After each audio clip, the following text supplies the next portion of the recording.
मैत्रिणींनो नमस्कार. आजच्या आपल्या वनिता मंडळ या मैत्रिणींसाठीच्या विशेष कार्यक्रमामध्ये मी सुमेधा कुलकर्णी सर्व मैत्रिणींचं सहर्ष स्वागत करत आहे.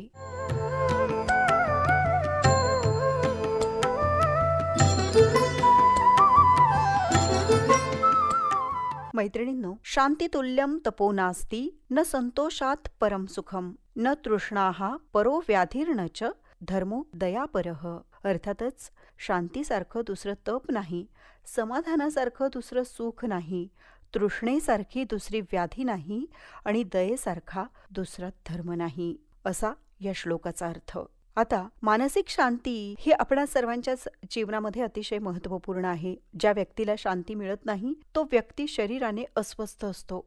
अशी व्यक्ती कुठेही एका ठिकाणी स्थिर बसू शकत नाही, सारखी चुळबुळ करते. त्याच्या चेहऱ्यावरच्या अस्थिर भावनेतून त्याच्या कपाळावर आठ्या पडलेल्या दिसतात. अशी मनाने बेचैन असणारी व्यक्ती करायचं म्हणून कुठली तरी उगीचच क्रिया करत राहते. अशा व्यक्तीला मन ताब्यात ठेवता येत नाही. तपश्चर्या करणं जेवढं अवघड आहे तेवढंच पंचज्ञानेंद्रियांना नियंत्रित ठेवणंही अवघड आहे. आता यासोबतच समाधान आणि शांती या एकाच नाण्याच्या दोन बाजू आहेत असं म्हणता येईल. समाधान हा फार मोठा अलंकार आहे, कारण समाधान हे मागून मिळत नाही. ती एक मनाची अवस्था आहे, एक वृत्ती आहे. काही लोकांना कितीही मिळालं तरी समाधान मिळत नाही. आपण महत्वाकांक्षी जरूर असावं, पण कुठं थांबायचं हे आपल्याला कळलं पाहिजे, तरच आपणास जीवनात समाधान मिळतं.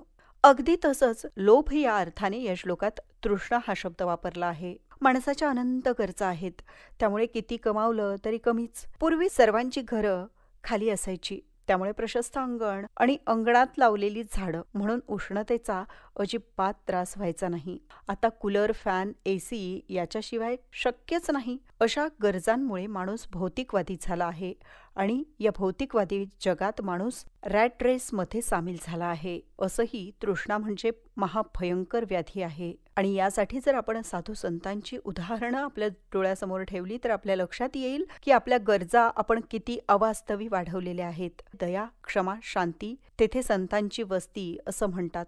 हे सत्य आहे. दया दाखवणं हा गुण आपल्यात असणं खरंच गरजेचं आहे. आजच्या समाजात रस्त्यावर अपघात झालेला एखादा प्रसंग पाहिला तर लोक फोटो काढून मीडियावर टाकतात, पण वैयक्तिक त्या अपघातग्रस्त व्यक्तीसाठी काही करत नाहीत.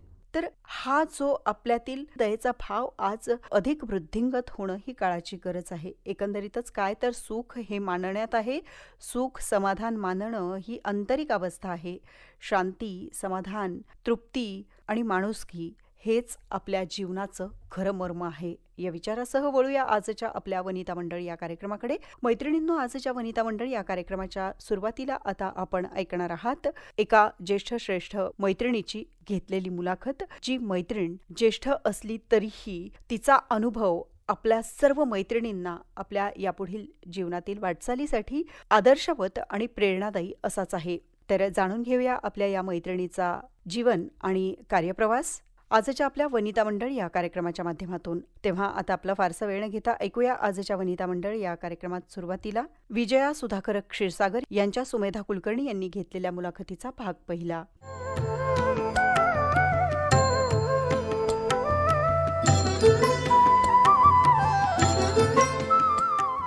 मैत्रिणींनो नमस्कार. आजच्या आपल्या वनिता मंडळ या कार्यक्रमामध्ये सर्व मैत्रिणींचं पुनश्च एकदा सहर्ष स्वागत. मैत्रिणींनो, वनिता मंडळ या कार्यक्रमाच्या माध्यमातून आजपर्यंत आपण असंख्य मैत्रिणींशी संवाद साधलाय. त्यांचं जे जीवनातील आपणा सर्वांसाठी असलेलं मार्गदर्शनपर कार्य, अनेक मैत्रिणींच्या आदर्श व्यक्तिमत्वांचा जीवन प्रवास आजपर्यंत आपण जाणून घेतलाय आणि शब्दांमधून अनुभवलाय.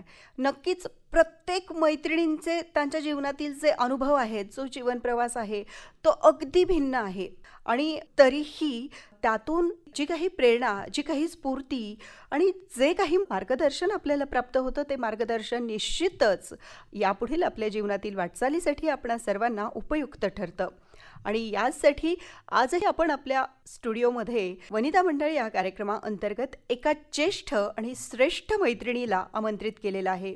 अतिशय संघर्षमय असा जीवनाचा कालखंड आणि त्या संघर्षमय जीवन कालखंडातून त्यांनी अगदी हिरहिरीने घेतलेलं शिक्षण प्रतिकूल अशा वातावरणात त्यांनी शिक्षिका म्हणून कार्य पार पाडलं आणि पुढे त्या मुख्याध्यापिकाही झाल्या. त्यांच्या संपूर्ण शैक्षणिक कालखंडामध्ये आणि त्यांच्या संपूर्ण करिअरच्या कारकिर्दीमध्ये त्यांनी अनेक उपक्रमांच्या माध्यमातून आपणा सर्वांसाठी शैक्षणिक क्षेत्रामध्ये उपयुक्त असे बदल घडवून आणण्याचा प्रयत्न केला. निश्चितच आपल्या या मैत्रिणीचा संपूर्ण जो जीवन प्रवास आहे तो आज आपण आपल्या वनिता मंडळ या कार्यक्रमाच्या माध्यमातून जाणून घेणार आहोत.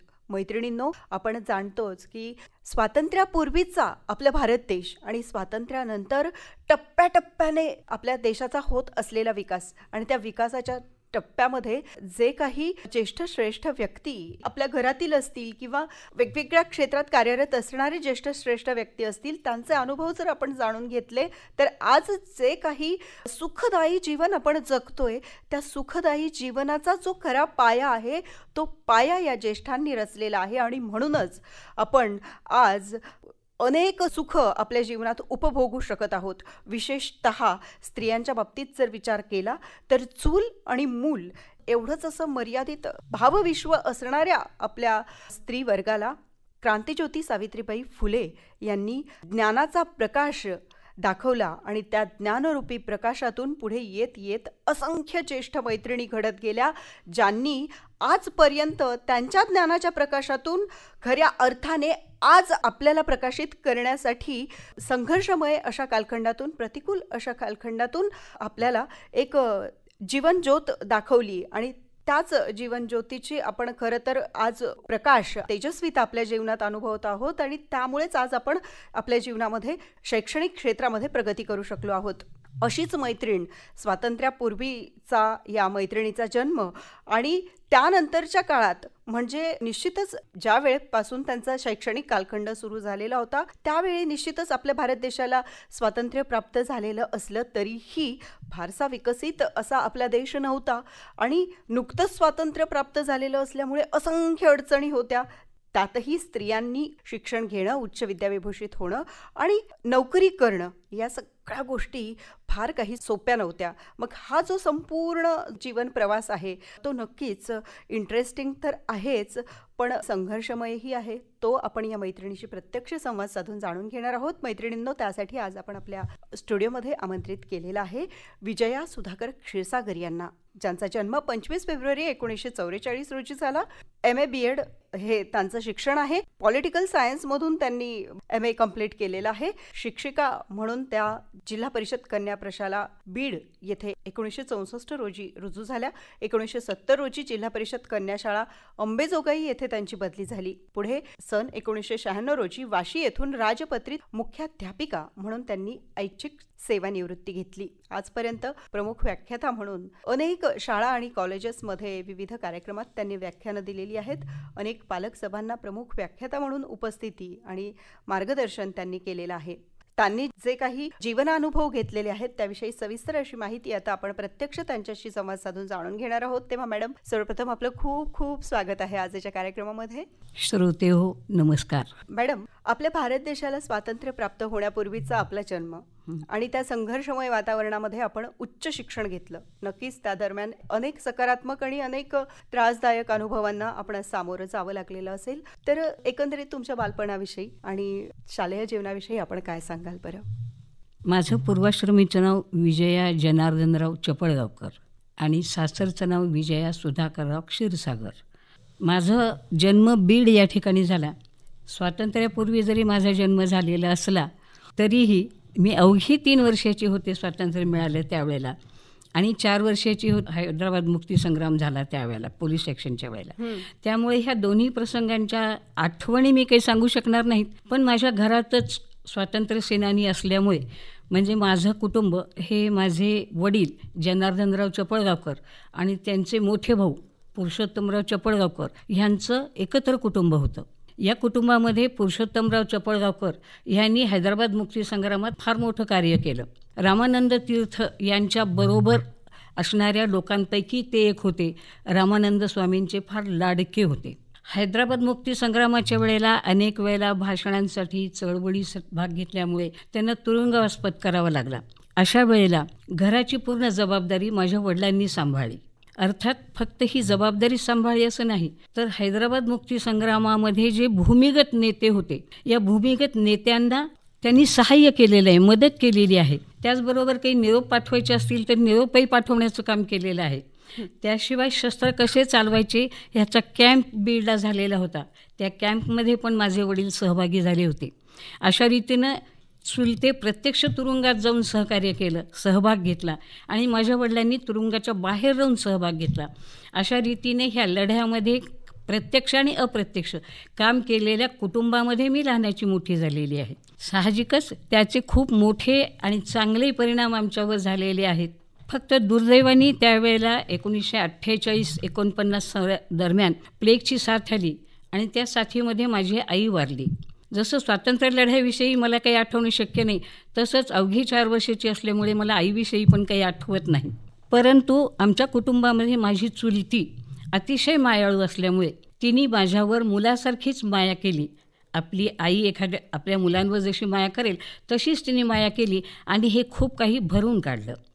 अर्थात सावत्राईमुळे आमचे जे बालहट्ट होते, रुसणं फुगवणं, नको म्हणणं, आईनं गोंजारावं असं वाटणं, जवळ घ्यावं असं वाटणं, ह्या इच्छा मात्र आमच्या तशाच राहून गेल्या. चुलतीनं भरून काढण्याचा प्रयत्न केला, पण काय झालं की त्यामुळे जे आहे ते स्वीकारणं भाग आहे म्हणून सहनशीलता येत गेली आणि त्याच्यामुळे थोडीशी वाजवीपेक्षा जास्त सहनशीलता आणि थोडीशी हतबलता ह्या दोन्ही गोष्टी मुरल्या गेल्या आणि त्यामुळे थोडंसं व्यक्तिमत्वाला खुरटेपणा आला. अच्छा. पण तरीही माझे चुलते ह्यांनी वर्तमानपत्राची सवय लावली आम्हाला. वाचलंच पाहिजे, रोज नुसते मथळे वाच, आज मथळे वाचलीस की उद्या तुला गोडी लागेल असं त्यांचं म्हणणं होतं. चांगली चांगली वैचारिक पुस्तकं आणून दिली आणि ती वाचल्यानंतर त्या पुस्तकात तुला काय सापडलं ते विचारित होते, ते की तुला काय समजलं. जे समजलं नाही ते समजावून सांगत होते. वडिलांचं गणित आणि मराठी खूप पक्कं होतं. त्यांनी माझ्याबरोबरच्या माझ्या भावंडांचं आणि त्याच्यानंतरच्या पिढीचं हे मराठी, विज्ञान, गणित हे विषय त्यांनी पक्के करून घेतले. त्याबरोबरच त्यांना खेळाचा नाद होता.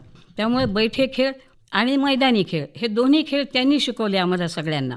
बैठ्या खेळामध्ये त्यांनी बुद्धिबळ शिकवलं, गणिती कोडे घातले, शब्द कोडे घातले. अशा रीतीने संध्याकाळी जेवण झाल्यानंतर 1 तास ते आमच्या सगळ्यांबरोबर हे सगळं काम करीत असत. त्यामुळे आमचा सतत त्यांच्याशी संवाद असायचा. घरामध्ये जाती धर्माच्या भिंती कुठेही नव्हत्या. सर्व लोकांना मुक्त संचार होता. अच्छा. आणि त्यामुळे सर्व जातींबद्दलचा समभाव किंवा सहिष्णुता ही त्याच वेळेला आमच्या अंगामध्ये रुजली. त्यानंतर आमच्या चुलत्यांना आणि वडिलांना कर्मकांडावर विश्वास नव्हता. देवावर खूप श्रद्धा होती त्यांची, पण कर्मकांड नाही.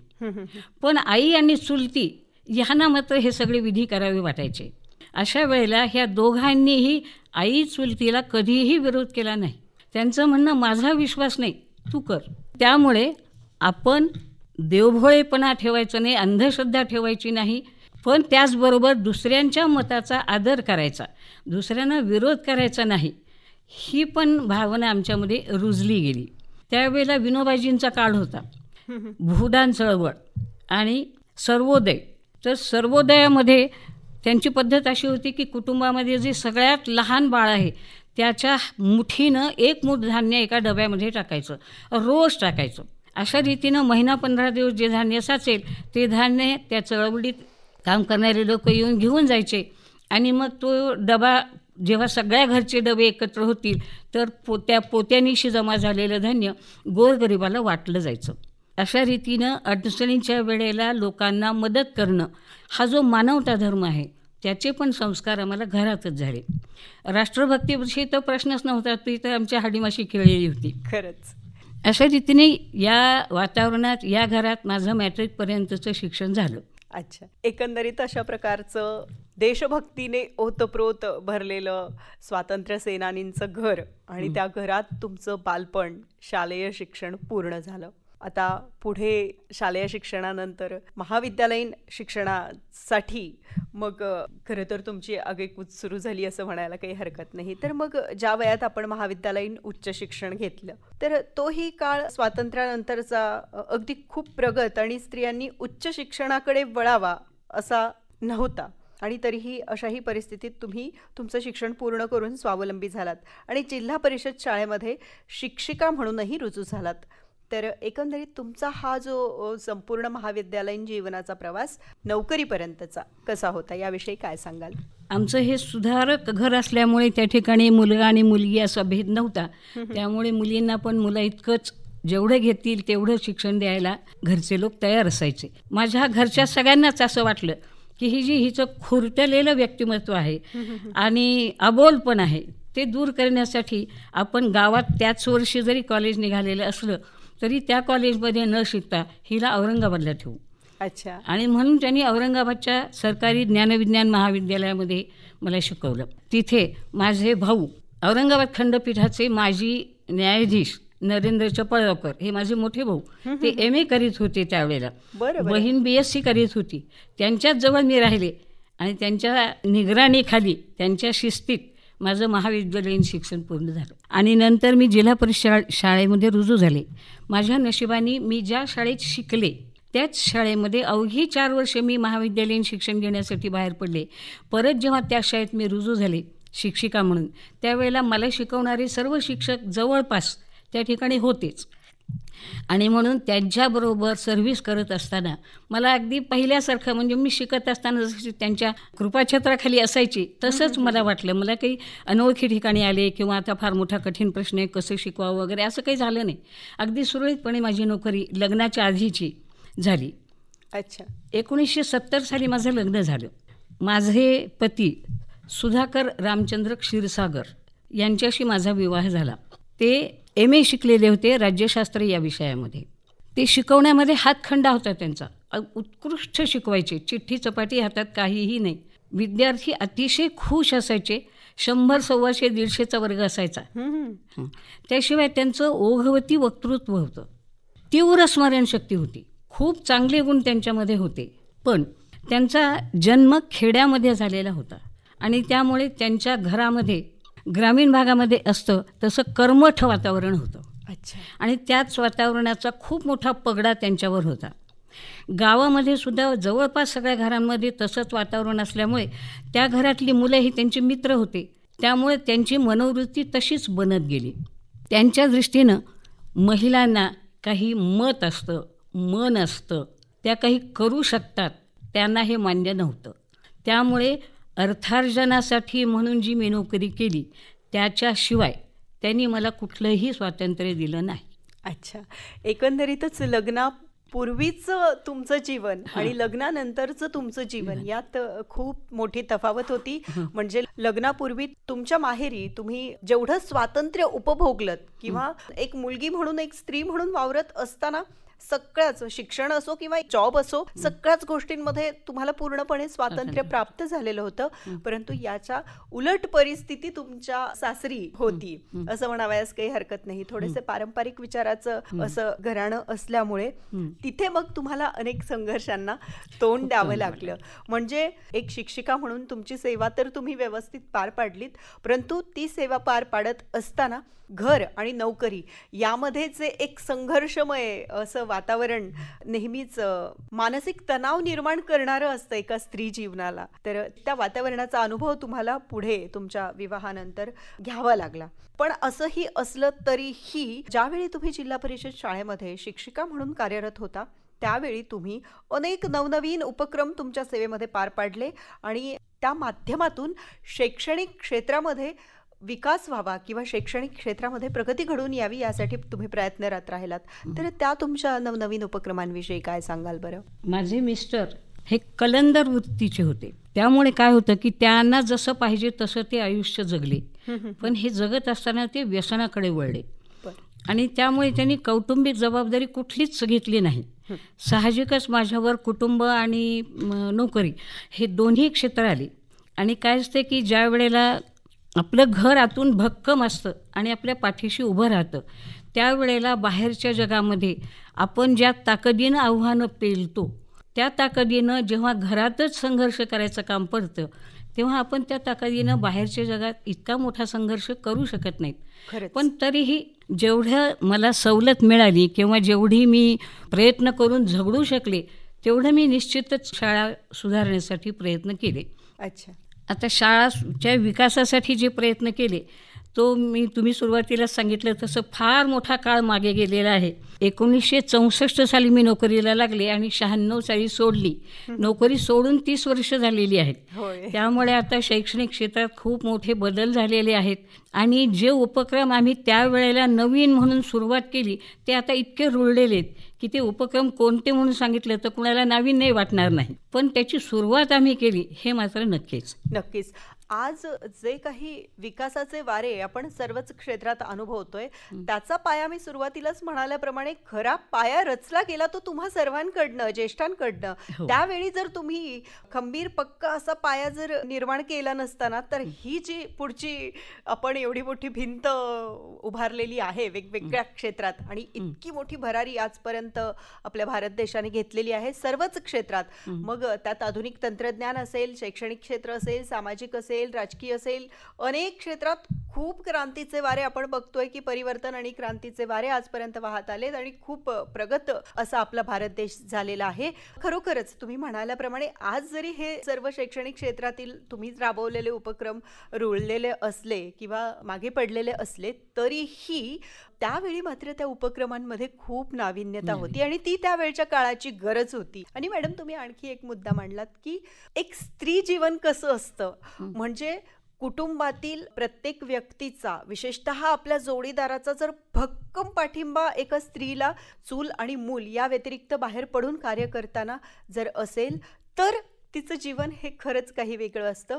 आणि याविरुद्ध जर परिस्थिती असेल तर नक्कीच तिला अनेक आव्हानांना, अनेक संकटांना सामोरं जावं लागतं. एक तारेवरची कसरत असते कुटुंब आणि जॉब सांभाळण्याची. त्या कसरतीमध्ये तुम्ही त्यावेळी अडकलेला होतात आणि तरीही तुम्ही वेगवेगळ्या उपक्रमांच्या माध्यमातून शैक्षणिक क्षेत्रात प्रगती घडवून आणण्यासाठी प्रयत्नरत राहिलात. ही बाब अतिशय मला कौतुकास्पद वाटते. मॅडम, आता त्या काळचा विचार करता परीक्षा पद्धती किंवा परीक्षा पद्धतीमध्ये असणारी जी आधुनिकता आहे त्यात कुठेतरी न्यूनता दिसून येते. शैक्षणिक क्षेत्रात प्रत्येक विद्यार्थ्याचा जो शैक्षणिक विकास आहे तो व्यवस्थित व्हावा, जी शैक्षणिक गुणवत्ता आहे ती गुणवत्ता वाढावी, यासाठी तुम्ही कॉपीमुक्त अभियान अशा पद्धतीचे अनेक कार्यक्रम, उपक्रम राबवलेत. शिवाय शिस्तबद्ध कार्यक्रमांच्या माध्यमातून विद्यार्थ्यांच्या शैक्षणिक प्रगतीसाठीही हिरहिरीने आपण कार्यरत राहिलेला आहात. तर त्या तुमच्या अनुभवाविषयी काय सांगाल बरं? मी शिक्षिका म्हणून माझी काही वर्ष नोकरी झाली आणि त्यानंतर मुख्याध्यापिका म्हणून मी काम केलं. शिक्षिका म्हणून काम करीत असताना जेव्हा मला हे गार्डिंगचं काम आलं त्यावेळेला तेवढ्या कामापुरतं, त्या हॉलपुरतं आम्ही कडक काम केलं. पण जेव्हा मी मुख्याध्यापिका झाले तेव्हा मला परीक्षेचं सेंटर चालवायचं काम पडलं आणि मग मला हे काही धोरणात्मक निर्णय घ्यावे लागले. त्यावेळेला जेव्हा मी हे मुलांच्याकडे चौकशी केली की ही कॉपी का होते, त्याच्या मुळाशी आपण गेलं पाहिजे, कारण कॉपी मुक्त आपल्याला अभियान चालवायचं आहे तर त्याच्या मुळापर्यंत गेलं पाहिजे. मग काही मुलांना मी संपर्क साधला असताना मला असं कळालं की काही शाळांमध्ये अभ्यासक्रम पूर्ण शिकवला जात नाही किंवा जो शिकवला जातो तो विद्यार्थ्यांना समजत नाही, किंवा काही मुलं मुळातच एवढे आळशी असतात की झटपट आपल्याला शॉर्टकटनी कॉपी करून पास होता येते, तर मग कशाला अभ्यास करायचा. खरंच. तर ह्याच्या मुळाशी जाण्यासाठी मग मी पहिल्यांदा अध्यापनाकडे लक्ष दिलं की सर्व वर्गांचे अभ्यासक्रम ठरलेल्या वेळेमध्ये पूर्ण होतात की नाही. अभ्यासक्रम जानेवारी एंडलाच पूर्ण झाला पाहिजे. विद्यार्थ्यांना तो समजला आहे का नाही याची खात्री करून घेतली पाहिजे. त्यानंतर परीक्षेचे पेपर्स सोडवून घेतले पाहिजेत. त्यातही कच्च्या मुलांचे जास्त वर्ग घेतले पाहिजेत. त्याशिवाय जास्त हुशार मुलांचेही वेगळे वर्ग घेऊन त्यांना मार्गदर्शन केलं पाहिजे. आणि त्याचबरोबर जी आळशी मुलं आहेत ती आणि त्यांचे पालक यांचीच बैठक बोलावून त्यामध्ये त्यांना असं सांगितलं की कॉपी करून तुमचा मुलगा आज पास होईल, तुम्हाला थोडा वेळ समाधान वाटेल, पण नंतरच्या आयुष्यामध्ये त्याला काहीच समजणार नाही. आणि नोकरीच्या दृष्टीने, स्वतःच्या व्यवसायाच्या दृष्टीने जोपर्यंत त्याला स्वतः समजत नाही तोपर्यंत पास होण्याला काही उपयोग नाही. खरंच. मला ह्या बाबतीत एक गोष्ट नमूद करावीशी वाटते की एका शाळेत मी जिल्हा परिषदेमध्ये नोकरी केल्यामुळे 5-6 ठिकाणी माझ्या बदल्या झालेल्या आहेत आणि त्या ठिकाणचे अनुभव आहेत. तर एका ठिकाणी मला ग्रामस्थांनी सांगितलं की मॅडम तुम्ही सेंटर कडक चालवा, आमचं निकाल खूप कमी लागला तरी चालेल, पण जी कच्ची मुले आहेत ती आम्हाला इथेच गाळू द्यायची आहेत, कारण आम्हाला शिक्षणाचं महत्त्व कळालेलं आहे आणि जोपर्यंत तो अभ्यास करून समजून उमजून परीक्षा देत नाही तोपर्यंत त्याला परीक्षेला बसू देऊ नका. मी सेंटर कडक चालवलं, गाव खुश झालं. किती छान. अशा रीतीने कॉपी मुक्त अभियानामध्ये दोन्ही बाजूनी मी प्रयत्न केला आणि बऱ्याच प्रमाणात यश आलं. खरोखर शैक्षणिक काळ त्यावेळेचा असो किंवा आजचा असो, शैक्षणिक क्षेत्रामध्ये कॉपीमुक्त अभियान राबवणं खरंच हे अत्यंत गरजेचं आहे. विशेषतः ग्रामीण भागांमध्ये ही बाब अतिशय महत्त्वपूर्ण आहे. तरच खऱ्या अर्थाने गुणवान विद्यार्थी 10वी आणि 12वी बोर्डाच्या परीक्षेनंतर शैक्षणिक क्षेत्रात उच्च शिक्षणासाठी सक्षम होतील असं म्हणावयास काही हरकत नाही. म्हणजे आज आपण बघतोय की बेरोजगारीचं प्रमाण खूप वाढलंय किंवा पाहिजे तेवढा रोजगार देशभरातील तरुणांकडे नाहीये.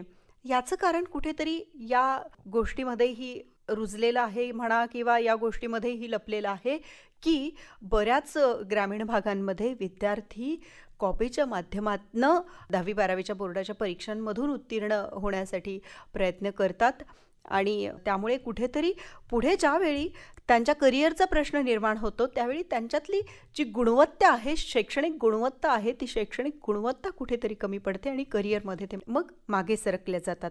मॅडम, आता एक शिक्षिका आणि मुख्याध्यापिका म्हणून कार्य करत असताना आपण उपचारात्मक अध्यापन वर्गांचंही आयोजन केलं आणि त्या माध्यमातून अध्यापकांनाही ट्रेनिंग देऊन एकंदरीतच शैक्षणिक गुणवत्ता वाढीसाठी प्रयत्न केलात.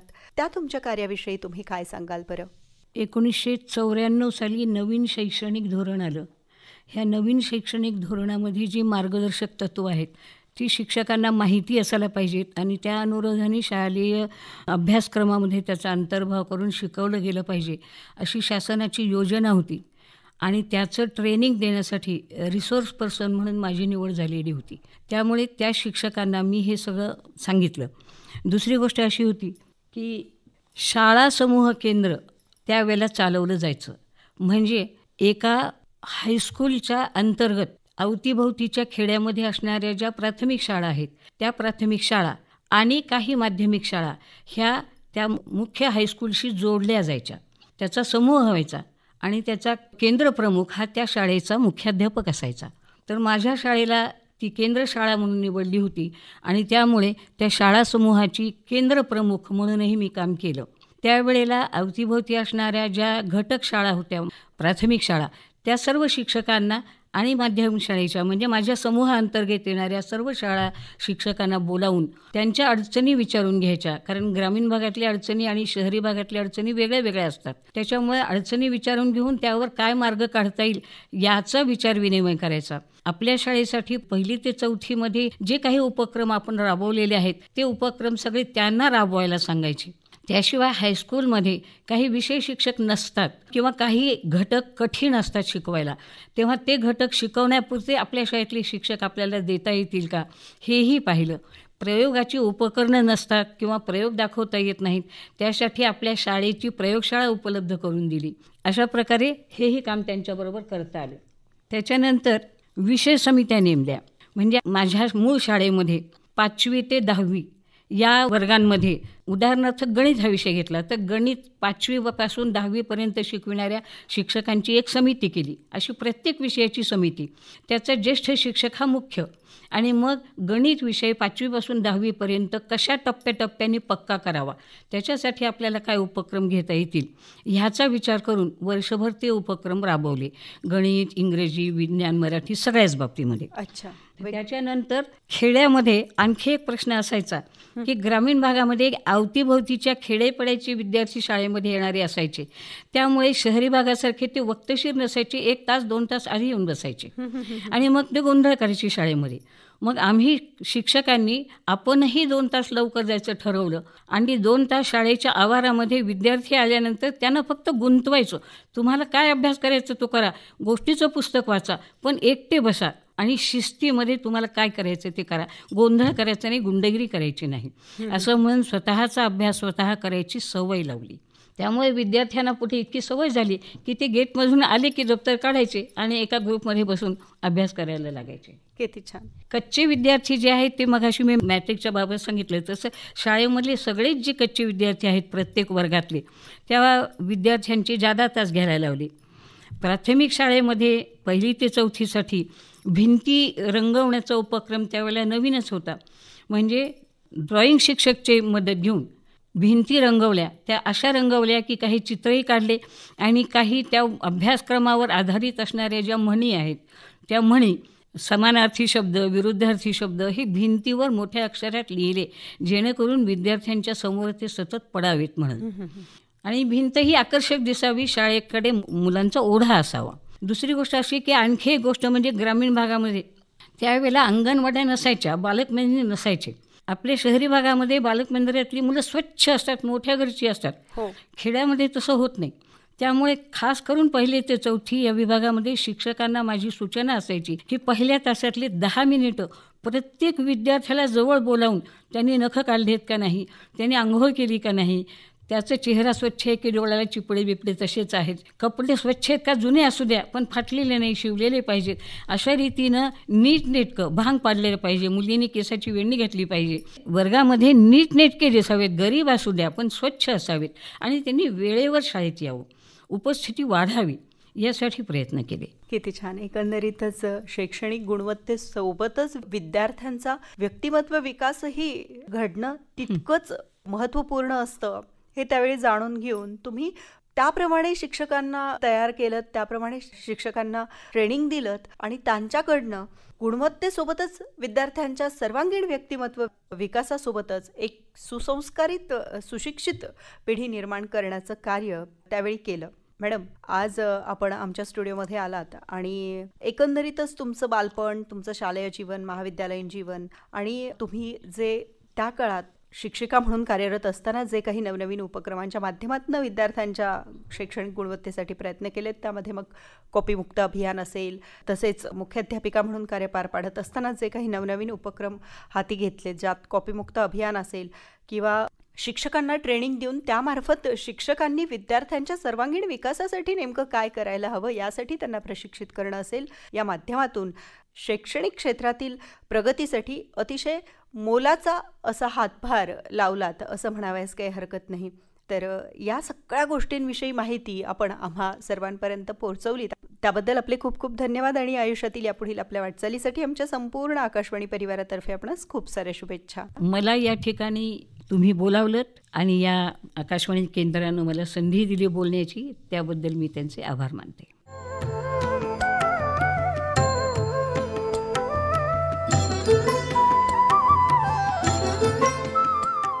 मैत्रिणींनो, आताच आपण वनिता मंडळ या कार्यक्रमाअंतर्गत विजया सुधाकर क्षीरसागर या ज्येष्ठ मैत्रिणीच्या सुमेधा कुलकर्णी यांनी घेतलेल्या मुलाखतीचा भाग पहिला ऐकलात. आपल्या या ज्येष्ठ मैत्रिणीशी तिच्या कार्यप्रवासाविषयी, आपल्याला प्रेरणादायी ठरणाऱ्या जीवनानुभवाविषयी आणखीही अधिकाधिक माहिती आपण आपल्या पुढील महिन्यातील दुसऱ्या रविवारच्या वनिता मंडळ या कार्यक्रमाच्या माध्यमातून जाणून घेणार आहोत.